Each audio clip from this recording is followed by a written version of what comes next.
السلام علیکم ورحمۃ اللہ وبرکاتہ۔ الحمدللہ رب العالمین، والصلاة والسلام علی سید الرسل وخاتم النبیین وعلی آلہ واصحابہ واتباعہ اجمعین، اما بعد۔ حرمین شریفین میں دنیا بھر سے حاجی حضرات جمع ہو رہے ہیں اور حج کا موسم قریب آ رہا ہے۔ اشہر حج تو شروع ہو گئے ہیں اور مناسک حج اپنے وقت پہ شروع ہوں گے۔ اس مناسبت سے حج کے حوالے سے کچھ باتیں 2-3 قسطوں میں عرض کرنے کی کوشش کروں گا، اس حوالے سے کہ حج جاہلیت کے دور میں بھی ہوتا تھا اور اسلام نے بھی اس کو باقی رکھا ہے۔ ہمارے 4 بنیادی احکام میں سے ایک حج ہے، نماز ہے، زکوٰۃ ہے، روزہ ہے، حج ہے۔ کلمہ طیبہ کے بعد جو ہمارے 5 ارکان ہیں، کلمہ طیبہ کے بعد 4 ارکان یہ ہیں اور چوتھا رکن حج ہے۔ جناب نبی کریم صلی اللہ علیہ وسلم کی بعثت سے پہلے بھی حج ہوتا چلا آ رہا ہے اور ابتدا سے ہی چلا رہا ہے۔ سب سے پہلے بیت اللہ بنا تھا آدم علیہ السلام کے زمانے سے، پھر دوبارہ اس کی نشأت ثانیہ ہوئی ابراہیم علیہ السلام کے زمانے سے، اور اس وقت سے لے کر تسلسل کے ساتھ حج چلا رہا ہے۔ لیکن جناب نبی کریم صلی اللہ علیہ وسلم نے حج کے مناسک میں کچھ اصلاحات کی تھیں، تبدیلیاں کی تھیں۔ ان تبدیلیوں سے بھی ہمارا واقف ہونا ضروری ہے اور انشاءاللہ ہم کوشش کریں گے اصلاحات حج، جناب نبی کریم صلی اللہ علیہ وسلم کی اصلاحات حج کہ حج کے نظام میں نبی کریم صلی اللہ علیہ وسلم نے کیا تبدیلیاں فرمائیں، اور فتح مکہ کے بعد کے حج میں اور پہلے حج میں کیا فرق تھا، یہ ہم 2-4 باتیں واضح کرنے کی کوشش کریں گے۔ اس میں یہ بات بھی ذہن میں رکھیں کہ ان اصلاحات کے لیے جناب نبی کریم صلی اللہ علیہ وسلم نے 1 سال انتظار بھی فرمایا تھا۔ 8 ہجری میں مکہ مکرمہ فتح ہوا ہے، حضور نے 9 ہجری کو حج نہیں کیا۔ فتح مکہ کے بعد پہلا حج تھا سن 9 ہجری میں، حضور نے خود حج نہیں کیا۔ حضرت صدیق اکبر رضی اللہ عنہ کی امارت میں مسلمانوں کو بھیجا جاؤ حج کرو، اور کچھ اعلانات کرنے کو دیے کہ جا کے اعلان کرنا۔ حضرت صدیق اکبر رضی اللہ عنہ نے اعلانات کیے۔ ان اعلانات کی روشنی میں جو تبدیل شدہ حج تھا وہ نبی کریم صلی اللہ علیہ وسلم نے پھر حجۃ الوداع پہ اس کے مطابق حج کیا، اور جو کچھ تبدیلیاں باقی رہ گئی تھی وہ اس کی تکمیل فرمائی۔ 9 کا حج اس لیے نہیں کیا تاکہ حج خلط ملط نہ ہو جائے۔ اس کی حکمت یہ تھی کہ اگر وہ حج بھی کرتے اور کچھ پرانی روایات ہوتی، کچھ نئی روایات ہوتی تو حج خلط ملط ہو جاتا۔ پہلے نبی کریم صلی اللہ علیہ وسلم نے حج کی چھانٹی کی ہے، اور اس کے بعد پھر نبی کریم صلی اللہ علیہ وسلم نے حج ادا فرمایا ہے، حج کے مناسک بیان فرمایا، اور یہ کہہ کے بیان فرمائے خذوا عنی مناسککم لعلی لا القاکم بعد عامی ھذا۔ حضور نے اعلان فرمایا کہ مجھ سے حج کے اپنی عبادتوں کے طریقے جو پوچھنے آج پوچھ لو، شاید اس سال کے بعد میری تمہاری یہاں ملاقات نہ ہو، اور نہیں ہوئی۔ پہلی تبدیلی تو یہ ہوئی جس کا اعلان سن 9 ہجری میں حضرت صدیق اکبر رضی اللہ تعالیٰ عنہ سے نبی کریم صلی اللہ علیہ وسلم نے کروا دیا تھا۔ یہ تھا کہ اس سے پہلے حج کے لیے سارے لوگ آتے تھے، مسلمان بھی ہوتے تھے، کافر بھی ہوتے تھے، یہ جو بھی جس کا بھی جی جاتا تھا آ جاتا تھا۔ حضور نے فرمایا کہ آج کے بعد کوئی مشرک حج کے لیے نہیں آئے گا۔ یہ ایک بڑی تبدیلی تھی کہ حج مسلمانوں کے لیے خاص ہو گیا۔ صرف حج نہیں بلکہ حرم مکہ میں دخول بھی مسلمانوں کے لیے خاص ہو گیا۔ ابھی وہاں جاتے آپ، اللہ پاک سب کو لے جائے، تو وہاں مسلمانوں کے راستے الگ ہے، غیر مسلموں کے راستے الگ ہے، اور حرم کی حدود میں شرعاً غیر مسلموں کا داخلہ ممنوع ہے۔ تو پہلی حج کی اصلاح یہ تھی کہ حضور نے حج کو مسلمانوں کے لیے مخصوص کر دیا اور غیر مسلموں کو حج سے روک دیا، یعنی حج کی عبادت صرف مسلمانوں کی ہے، باقی لوگ اس پہ شریک نہیں ہو سکتے۔ انما المشرکون نجس فلا یقربن المسجد الحرام بعد عامہم ھذا، یہ پہلی اصلاح تھی جو جوہری تبدیلی تھی حج میں۔ دوسری تبدیلی جناب نبی کریم صلی اللہ علیہ وسلم نے یہ فرمائی کہ جاہلیت کے زمانے میں لوگ ننگے طواف کرتے تھے اور کہتے تھے کہ ہم فطری انداز میں کر رہے ہیں، اور اس زمانے میں بھی نیچر اور فطرت کا معنی یہی کیا جاتا تھا کہ جیسے انسان دنیا میں آیا نا ننگا، ویسے ننگا اللہ کے پاس جائے،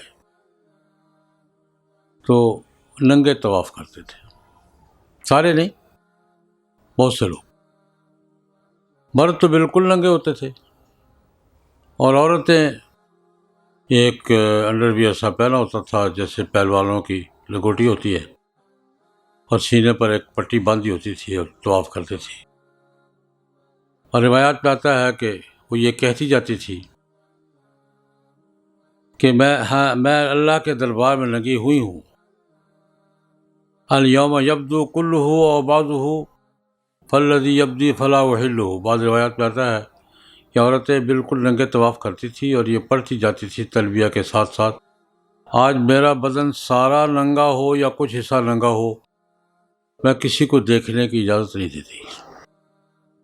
یہ بات تھی، الیوم یبدو کلہ او بعضہ فالذی یبدو فلا احلہ، آج میرا جسم سارا ظاہر ہو یا تھوڑا ظاہر ہو، لیکن جتنا بھی ظاہر ہے میں کسی کے لیے حلال نہیں کرتی ہوں، میں اللہ کے اپنے مالک کے سامنے، اللہ کے سامنے ننگی ہوئی ہوں، میں کسی کو دیکھنے کی بل ننگا طواف ہوتا تھا۔ نبی کریم صلی اللہ علیہ وسلم نے منع فرما لیا، لا یحجن بعد العام مشرک ولا عریان، کوئی کافر حج کے لیے نہیں آئے گا، کوئی ننگا حج کے لیے نہیں آئے گا، بلکہ وردی مقرر کر دی، لباس مقرر کر دیا۔ عورت تو مکمل لباس بھی آئے گی، اور مرد 2 چادریں جس کو ہم احرام کہتے ہیں۔ صرف لباس مقرر نہیں کیا، حدود بھی متعین کر دی جس کو ہم میقات کہتے ہیں، چاروں طرف سے حدود متعین کر دی، اس حد سے آگے احرام کے بغیر نہیں جا سکتے۔ بھائی ہم جب مدینہ منورہ سے جاتے ہیں تو ذوالحلیفہ ابیار علی کہلاتا ہے تو علاقہ، مسجد علی اور ابیار علی، وہاں سے احرام باندھتے ہیں، یعنی چاروں طرف حدود متعین کر دیں کہ اس حد سے آگے احرام کے بغیر، احرام کی پابندیوں کے بغیر کوئی نہیں جائے گا۔ تو ننگا طواف کرنے پر نبی کریم صلی اللہ علیہ وسلم نے پابندی لگا دی، یہ دوسری بڑی اصلاح تھی اصلاحات حج میں۔ روایات میں آتا ہے کہ جاہلیت کے زمانے میں لوگ ننگے آتے تھے، اور ایک رواج یہ بھی تھا، قریشی ان کو اپنی طرف سے کپڑے دیتے تھے، قریش چونکہ متولی سمجھے جاتے تھے، حرم مکہ کے، بیت اللہ شریف کے اور حج کے نگران تھے، یہ اگر کسی کو کوئی کپڑا، کوئی چادر دے دیتے تھے تو وہ اعزاز سمجھا جاتا تھا کہ کعبہ کے متولیوں میں سے کسی نے اس حاجی کو لباس دیا ہے، چادر دی ہے، وہ پہن لیتے تھے، اور یہ حج میں اعزاز سمجھا جاتا تھا کہ ہمیں بیت اللہ کے متولیوں کی طرف سے چادر ملی ہے، باقی ننگے طواف کرتے تھے۔ تو نبی کریم صلی اللہ علیہ وسلم نے پابندی لگا دی، یہ دوسری اصلاح تھی کہ کوئی ننگا طواف نہیں کرے گا، لباس متعین کر دیا کہ مرد کے لیے لباس یہ ہوگا اور عورت کے لیے لباس کی حدود یہ ہوں گی، متعین فرما دی۔ تیسری ایک بڑی اصلاح کی، حج میں بیت اللہ کا طواف ہے، صفا مروہ کی سعی ہے، منا کا وقوف ہے، عرفات کی حاضری ہے، بنیادی باتیں حج کی ہیں۔ 9 ذی الحج کو عرفات کی حاضری۔ ہمارے یہاں وہ طواف کا رکن اعظم سمجھا جاتا ہے بھی۔ طواف کے 2 بڑے رکن ہیں، عرفات کی حاضری اور طواف افاضہ، طواف رکن جسے کہتے ہیں۔ یہ 2 بنیادی، باقی ان کے ساتھ کوئی واجبات کو مستحبات سنن الگ ہیں۔ قریش عرفات میں نہیں جاتے تھے۔ قریش نحن حمص، ہم وی آئی پی ہیں، یعنی ہم سپیریئر کلاس ہیں، ہم حرم کی حدود سے باہر نہیں جائیں گے۔ عرفات حرم کی حدود سے باہر ہے۔ عرفات کا وقوف باہر سے آنے والے آفاقی کرتے تھے اور مکے کے رہنے والے قریشی نہیں کرتے تھے، اسے اپنے پروٹوکول کے خلاف سمجھتے۔ اس پر بڑا دلچسپ واقعہ ہے۔ جبیر بن مطعم رضی اللہ تعالیٰ عنہ اسی علاقے کے رہنے والے تھے، اور آئے، کہتے میرے اونٹ گم ہو گئے تھے، میں ڈھونڈتا ڈھانڈتا عرفات تک آیا تو دیکھا کہ بہت بڑا خیمہ ہے، اس کے گرد بڑا ہجوم ہے۔ یہ حج کا دن تھا، تو میں نے پوچھا یہ ہجوم کس بزرگ کے گرد جمع ہے بھائی؟ میں اپنے اونٹ ڈھونڈتا پھر رہا تھا۔ کہا کہ جناب نبی کریم صلی اللہ علیہ وسلم ہیں اور ان کے گرد صحابہ کا ہجوم ہے۔ تو مجھے تعجب ہوا کہ یہ یہاں کیا کرنے آئے؟ تو قریشی ہیں، ہاشمی ہیں۔ یہ تعجب سے یہ یہاں کیا کر رہے ہیں؟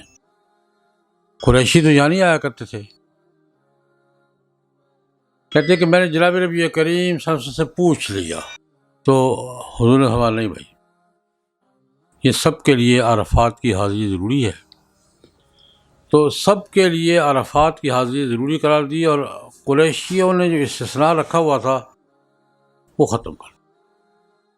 آج میں نے 3 اصلاحات کا ذکر کیا ہے کہ غیر مسلموں کا داخلہ بند، حج مسلمانوں کے لیے مخصوص ہو گیا، ننگے طواف کی ممانعت کا، ننگا طواف نہیں کرے گا، عرفات کی حاضری میں قریش بھی غیر قریشیوں کے ساتھ شریک ہوں گے۔ یہ 3 اصلاحات میں نے آج ذکر کی ہیں، باقی ترتیب کے ساتھ انشاءاللہ ذکر ہوں گی۔